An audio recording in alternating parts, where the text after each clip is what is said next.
come a long way. And it's people like you and I and all of us are going to make a difference. And we are making a difference. And we start making a difference even from grassroots up. That's important to happen. As much as it needs to be to go top down, it also needs to go bottom up. And we find a way to meet together. And I'm here before you today to tell you my story about how I've been breaking the bias through what I feel like is my whole life. So when I came in today, I saw this sign, hashtag it's not our culture. I had to amend my notes because I actually wrote, how can we be courageous when some of our own Pacific culture and traditions that have evolved through the generations and impacted by colonization inhibits us at a very young age? Mind your own business, don't say anything. It controls us. You know, we're not just a woman or a native or a servant. We're more than that. And it's just about rehumanizing our narratives and our histories. I like to use my arts practice to sort of speak out about taboo topics, things that, you know, that we don't often talk about. And I think working with the PNG Women's Association of Victoria is a really important process for me to stay connected to PNG community here. And particularly as now that I'm looking at, I have a very, very clear focus of looking at PNG women historically and contemporarily. Why this group came together in those days, we were known to be like a tribal violence clan or something that, you know, people don't want to go there. And then what this women group did was like they bring peace.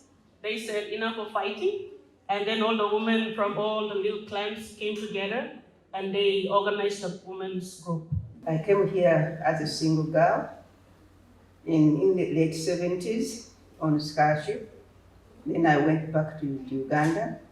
Then I came back as a refugee under Idi Amin period. Most people don't know, you are not born then.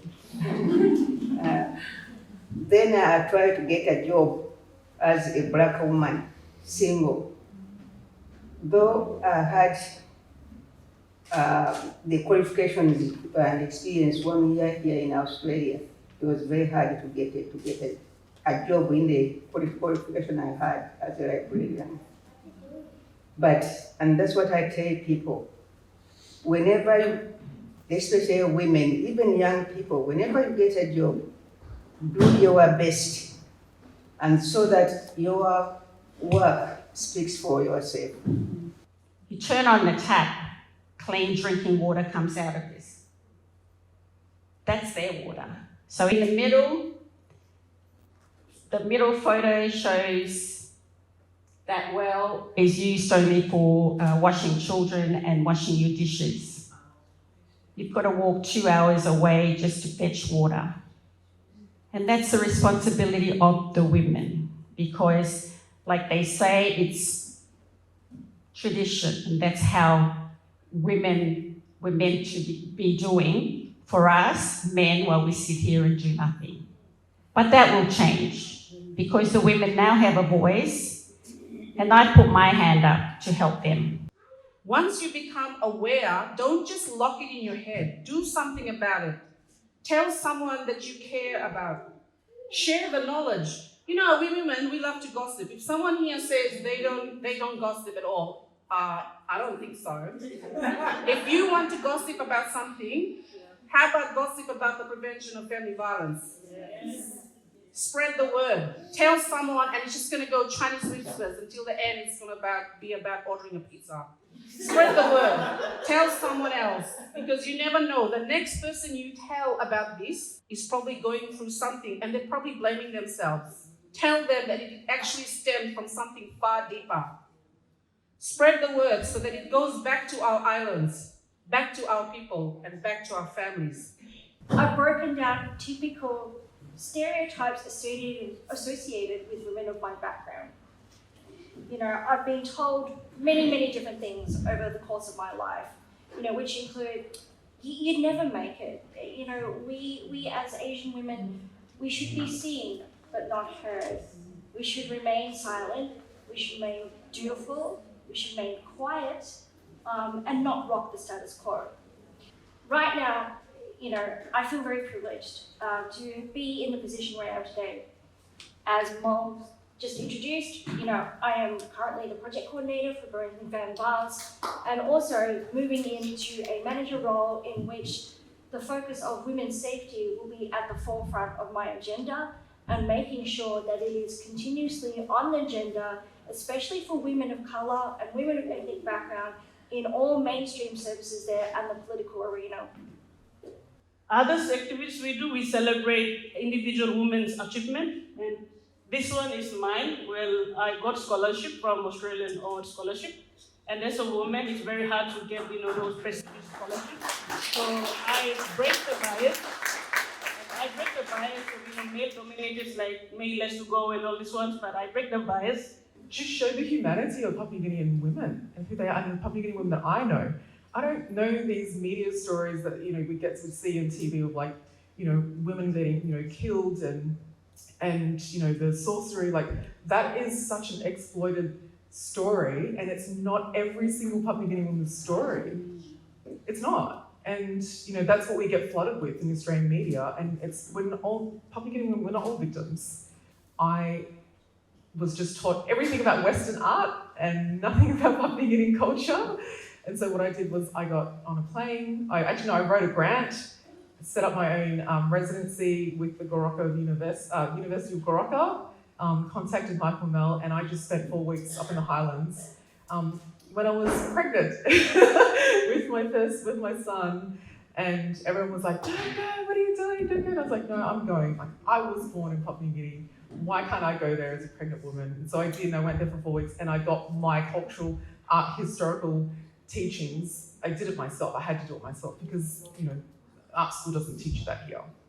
And I'm pleased to say that last week I became a published author.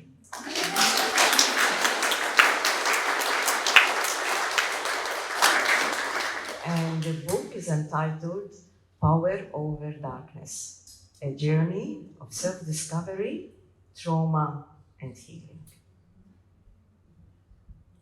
And looking back, I can see there was a lot of issues there that emanated because of gender equality to start with. We women, we are powerful and we are strong, but sometimes we need, encouragement and support from a very caring person who might be your mother, your father, your friends, and that's why it is good to open up. And saying on that, I would like to thank my husband, David, and I would encourage all men,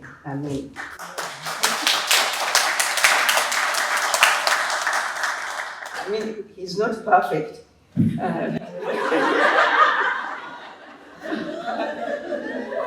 I'm not perfect, but I think we in any relationship, and that's what I want to talk about, is that to be able to communicate positively, to be able to share the ups and downs, respecting.